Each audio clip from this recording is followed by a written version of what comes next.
The air in the Willow Creek Community Center was thick with tension, the kind that settles into your bones when you know something bad's coming. It was a chilly November evening in 2024, and every chair in the stuffy, overlit room was filled with nervous neighbors, retired folks clutching their coats, young parents scrolling phones like they were lifelines, and military families with that quiet, resolute look they get when the world's about to test them. I'm Daniel Harper, a middle school history teacher, and I was there with my wife, Lauren, because Cynthia Reed, our HOA president, had called an urgent meeting in Fairhaven, a quiet suburb just outside Portland, Oregon. Cynthia's meetings were never good news. Over the past year, she'd hiked fees, slapped us with vague assessments, and strong-armed residents with legal threats that felt more like extortion than community governance. But nothing prepared us for what she dropped that night.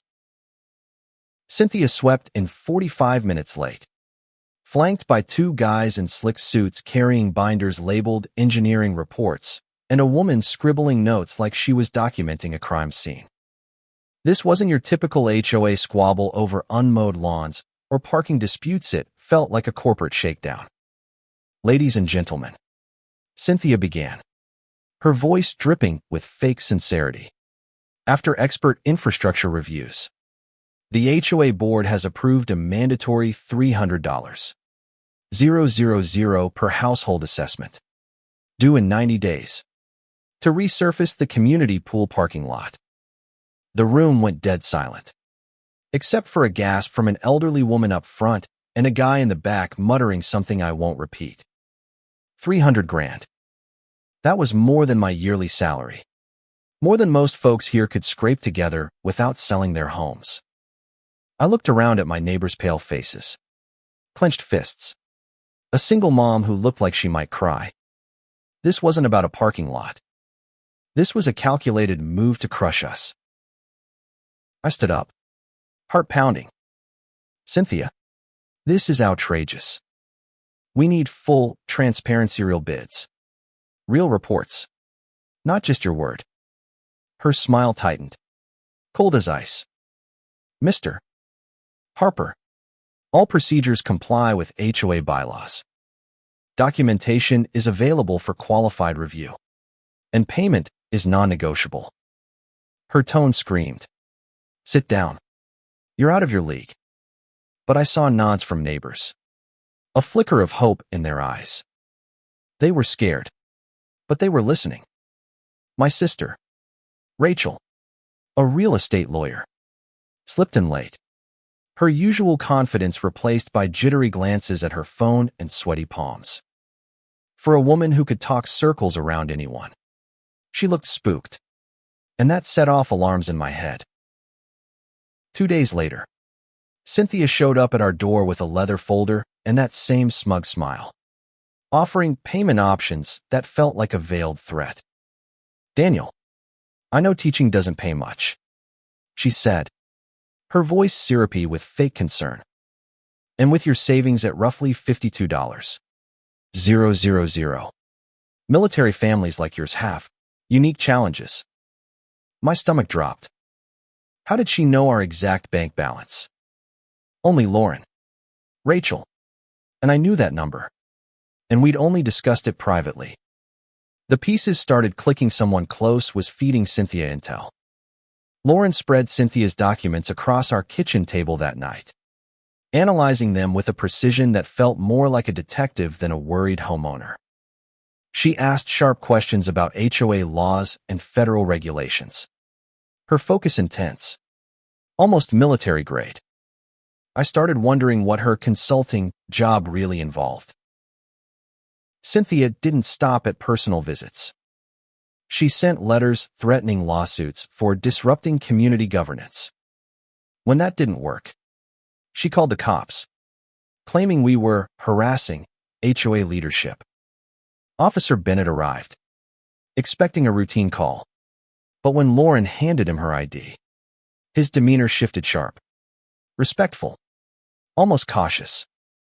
He studied her credentials, jotted notes, and promised to process the complaint properly. Cynthia's confidence faltered, and I caught a glimpse of fear in her eyes. Lauren wasn't just my quiet wife, she was hiding something big. I leaned into what I do best, teaching people to work together.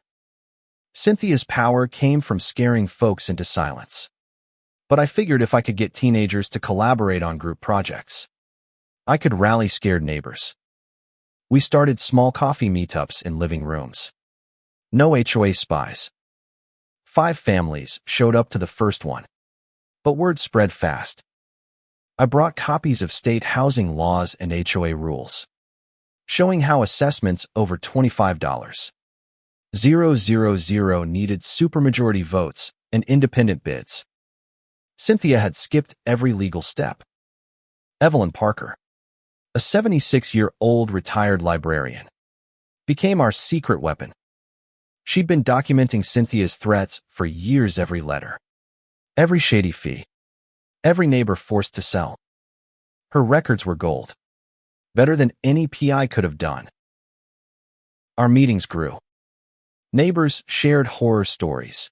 Evelyn got violation notices for imaginary infractions. A single dad was pressured to pay or face fines. A military couple was told their security clearances could be revoked. The more we talked, the stronger we got. Knowledge killed fear. But Rachel's behavior got weirder. She'd show up, warning us about legal risks and urging us to accept Cynthia's deals. At family dinners, she'd ask pointed questions about our plans, who attended, who was committed, what we'd do next. It felt less like sisterly concern and more like she was taking notes for someone else. Cynthia fought back dirty. She offered secret deals, $150,000 for military families, $200,000 for retirees if they ditched our group. She spread rumors that I was tanking property values. Some wavered, but Evelyn kept us tight. "We don't negotiate extortion," she'd say, and it became our mantra. Then Lauren found the smoking gun, text from Rachel's phone to a burner number tied to Crestview Development. Cynthia's backers. Rachel had been leaking our plans, our fears, even our bank balance. She'd been feeding Cynthia everything. When I confronted her, Rachel broke down.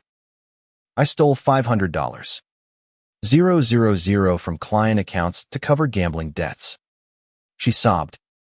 "Cynthia found out through background checks and offered to protect me from loan sharks if I spied on you."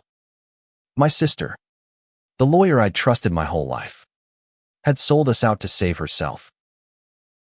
Lauren took charge, revealing her real job, not a retired colonel, but an active federal task force agent investigating HOA fraud across states. Her late-night calls, her legal questions, they were part of a sting. She got Rachel to cooperate, wearing a wire to catch Cynthia's orders. The recordings were chilling. Cynthia coordinating with corrupt officials, laundering money through fake permits, and targeting vulnerable families. Rachel's intel showed Cynthia's network wasn't just local, it spanned states, preying on communities like ours. The showdown came at Cynthia's Community Truth Rally in June 2025. She strutted in with lawyers and TV crews, spinning a tale of federal harassment against an honest HOA leader. But we were ready. I stood up, voice steady. "Cynthia, you've defrauded us for years. Today, everyone sees who you are." Lauren laid out the evidence: fake ledgers, coerced sales, victim statements. Then Rachel's recordings played, Cynthia's voice, cold and calculated, admitting to targeting easy marks like retirees and military families. The room froze. Cynthia's polished mask cracked as her own words echoed, broadcast live to thousands. Neighbors who'd been silenced for years spoke out, their stories pouring out like a dam breaking. Evelyn faced Cynthia head-on. "You tried to steal my home, terrorize my neighbors. You're done." Federal agents moved in, cuffs ready. Cynthia Reed, you're under arrest for fraud, elder abuse, witness intimidation, and obstruction, the lead agent said. As they led her away, Cynthia smirked at the crowd. You think this stops us? This is one suburb. We're everywhere. And you can't fight what's coming. Her words hung like a threat, chilling me to the core. The fallout was swift. Cynthia got 15 years. Her empire dismantled. Millions in assets seized to pay victims.